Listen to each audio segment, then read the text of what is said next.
Ladies and gentlemen, we interrupt your regularly scheduled programming to bring you this special bulletin. The Acolyte Season 1 has come to an end.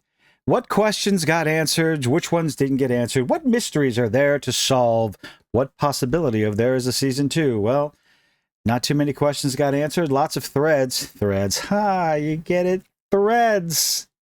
The Force. Got left open for interpretation or lies, deceit, manipulation, I don't know, hiding the truth. Anyway, let's move on. Well, apparently there are fans. While Leslie Headland has come out and said, well, season 2 hasn't gotten greenlit, but hey, we're still holding out hope, but she's got to take a break, remember? Her passion project, the thing she's so happy about, the greatest project she's ever been a part of. She needs a break. Well, the fans, the Star Wars fans, all Star Wars fans for the Acolyte, now campaigning for the Acolyte Season 2. I will be honest, I've said this before. Give it to me. I'm an accelerationist. Give it to me. Burn it all to the ground. Do it faster. Burn it all to the ground. That way, from the ashes, the possibility of a beautiful, mighty phoenix can rise again if somehow, some way, someone who actually cares about the lore, the characters, the rules that were set forth by George Lucas and the things he agreed to with the expanded universe are actually respected.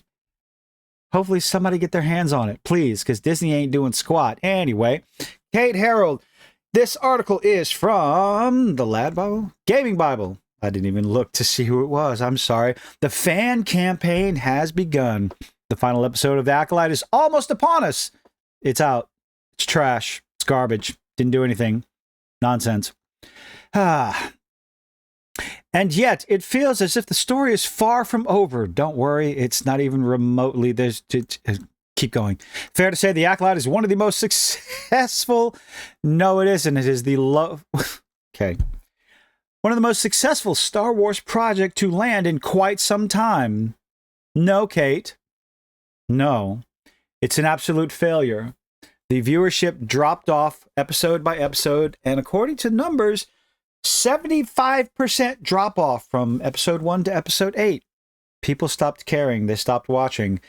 And the scores, the lowest rating of any Disney Star Wars, of any Star Wars project ever. Lower, even still, than the holiday special. Fair to say, one of the most successfuls. You have a very different idea of what's successful than most of the rest of the world. In transporting us to the High Republic era that nobody knows or cares about, the Acolyte has freed itself from the reliance on familiarity that seems to bog down so many other Star Wars shows. The only reason familiarity bogs anything down is because they keep going back to the same planet, using the same characters, abusing the same characters. And the Acolyte did use familiarity. There were a few characters there that people recognized that actually led to more questions of why on earth is this character in this show? I didn't think they were alive, but we're just foolish when we ask those questions. Obi-Wan Kenobi, trash. Book of Boba Fett, trash. Vespas in the desert. As enjoyable as they were, are you high? What were you drinking when you watched those shows? Felt like series purely created to cater to fan service. If they were trying to cater to fan service, they did a miserable job because, no, Obi-Wan shouldn't have happened. Rather than having something interesting to say. Oh, believe me, Ahsoka and the Acolyte had nothing interesting to say. Oh, that's certainly not the case in the Acolyte. Really? What did the Acolyte have to say? I am curious. What is it? Somebody tell me in the comments. In our review, we said, quote, the Acolyte has truly got it all. Yes, nonsense, plot contrivance, uninteresting characters. Yeah, it does have it all. Epic lightsaber duels? No. Adorable droids? No. And everything in between. Empty space. Oh, that's what's between your ears. These are the jigsaw pieces that make Star Wars what it is, and yet Lesbian Headlamp places those pieces together in a way that feels both familiar and new. Leslie Headland doesn't know anything about Star Wars, and she proves that with The Acolyte. I'm sorry. Why do I keep apologizing? I'm not sorry. The show was terrible. I'm going to go over it. I've gone over it numerous times in live streams, each episode, and it has nothing to do with the main characters. Offering Oh my God, this is difficult to read. Okay, let's get this going. Offering excellently paced episodes, no, and a thrilling story, wrong again, packed with twists, turns, and revelations, The Acolyte doesn't disappoint, and yet it has such a astronomically low rating on multiple aggregate sites. How do you explain that, Kate? From this point on, I will be discussing spoilers that... Nope. Do you really care? Do you really care? With that aside, season 1 finale's episode has plenty of questions left to answer, and it doesn't... No, it does answer a few of them. Let's go over them here. Where is Mother Coral? Dead. Was Venestra indeed Chimere's Jedi Master? Yes, absolutely. Everyone could see it from a mile away. Everyone. Stevie Wonder saw it. Okay? Why is Soul so fixated on Osha and acquiring a Padawan? Because he's emotionally unstable and jealous and incompetent. Who taught Chimera the ways of the dark side? Spoiler alert. That would be... Darth Plagueis. Lurking, hiding in a cave. We all have theories, of course. They're not theories. They're pretty much spot-on, educated guesses based on the writing quality of the show, where guess one way or another, guess the most obvious answer, and that's what it is. A popular one suggests that Mother Coral may be pulling Chimera strings. He isn't. She isn't. Which would explain how he knows so much about what happened on Brendok. There's no explanation whatsoever about any of that. He has no clue. Mother Chimera does not show up in the last episode. Spoiler alert. Oh no! My theory is that the show's title, The Acolyte, is perhaps referring to Saul's desperate attempt to secure a Padawan, more so than Chimera's. Okay. I'm sure the final episode will deliver plenty of twists and turns. It didn't, and even then, there's surely going to be several plot threads left over for potential season 2. Yes, but we're not going to get a season 2. Unlikely. Highly unlikely, unfortunately, because I want to make more videos. The Acolyte is yet to be renewed, but it's clearly something the fans want to see. What fans? Where are these fans? I ask you.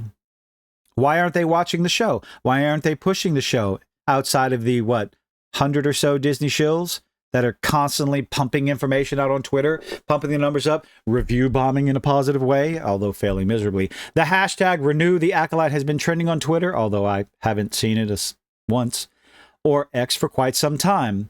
Quote, this show single-handedly... Oh, gosh. I'm sorry. I'm trying to read this with a straight face without laughing. Okay. The show single-handedly revived the new-gen Star Wars fandom that was murdered to death after 2019. Disney's the one that murdered it. Disney's the one that murdered it, hung it up to dry, stuffed it in a coffin, set it on fire, dragged it out for 2 more movies, and then dumped it in the ground. And then used its ashes mixed with water to create all the rest of the nonsense that they've pushed out since 2019. Goodness gracious. I need to know more about Chimera's backstory, who's probably the only interesting character so far in the series. At least he came across as giving a rat's ass about the lightsaber fights. At least there's that. We need to see more of him, especially if he's going to be bathing in the sauna. That's what these people think. We want to see more of him, literally. More of him. Manifesting Season 2, joked one fan in reference to Chimera actor Manny Jacinto. Manifesting. We are simping over the bad guy. The evil Sith, self-proclaimed Sith, who killed numerous Jedi. That, unfortunately, Jedi Master nepotism decided to blame on Saul in order to hide her failures. Write what you know, Leslie. With an official renewal, while an official renewal may not yet have landed, it's still on the cards. Yeah, right next to a couple of jokers. Oh, that would be... Never mind.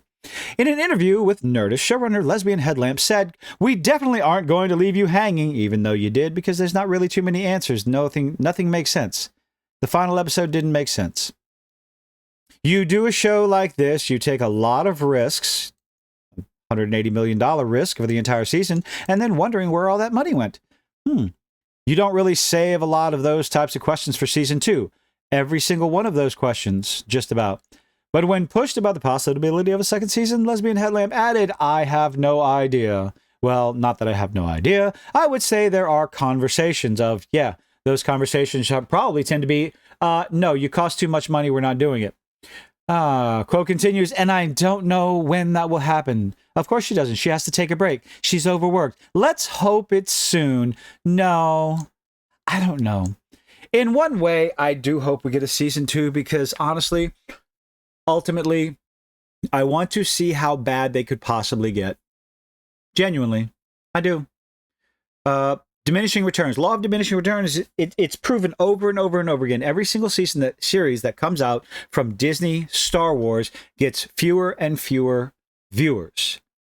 And then the episodes that do come out, the series that do come out, first episode gets a lot of viewers, and then it dwindles. Second episode, losing a percentage. Third, fourth, fifth, all the way down until you lose 75% of your viewers. 75% of people who tuned in to episode 1 did not watch episode 8. That is not a success. And yet you are begging Disney to put a season 2, trying to claim this to be as the most successful Star Wars project. 75% viewer loss. Out of 1,000 people who watched episode 1, 250 watched episode 2. That is not how you make money. That is not how you judge a success. That is classified as an absolute failure. Do you think we're going to get a season 2? Let me know what you think in the comments. Leave a like, leave a dislike, do all those nifty little things that you just beg you to do. And I hope to see you on the next one. Oh, thank you for making it this far. Live stream tonight. Hopefully you listen it. Hopefully you listen it. Listen it? Anyway, 8 p.m. Central, Wednesday night, Dumpster Fireside Chat. We'll be talking about this. Hope to see you there. Hope to see you on the next one. Bye-bye.